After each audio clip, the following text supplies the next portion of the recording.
টোপে টোপে রক্ত নিচের দিকে পড়ে যায়। রাসূলুল্লাহ একটা বোতলের মধ্যে রক্তটাকে ধরলেন। হযরত সাহাবা আব্দুল্লাহকে বললেন, ও আব্দুল্লাহ, এই বোতলের পানিতে রক্তটা নিয়ে যাও, নিয়ে গিয়ে পুকুর ওই গর্ত করে বালিতে পুঁতে দাও। পানিটা নিয়ে গিয়ে না দিয়ে তিনি নিজে ঢক ঢক ঢক ঢক ঢক ঢক করে খেয়ে নিলেন। রাসূলুল্লাহ বলেন, ও সাহাবা, তুমি রক্ত না করে কি করেছো বলো? বলে, নবী গো,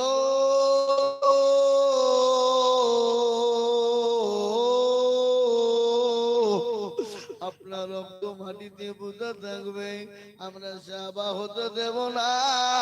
ও রাসূলুল্লাহ, আমি আপনার রক্তটা আমি ডক ডক করে পি মেরে খেয়ে নিয়েছি। রাসূল মুচকি হেসে বলল, মানুষ মানুষের রক্ত খাওয়া হলো হারাম, কিন্তু আমার সাহাবা তুমি জেনে নাও, আমার রক্ত যা শরীরে একবার ঢুকে গেছে, একবার ঢুকে গেছে, আমি আল্লাহর নবী বললাম তার জন্য জাহান্নামের আগুন স্পর্শ হবে না, তার জন্য জাহান্নামের আগুন হারাম হয়ে গেল। আল্লাহুম্মা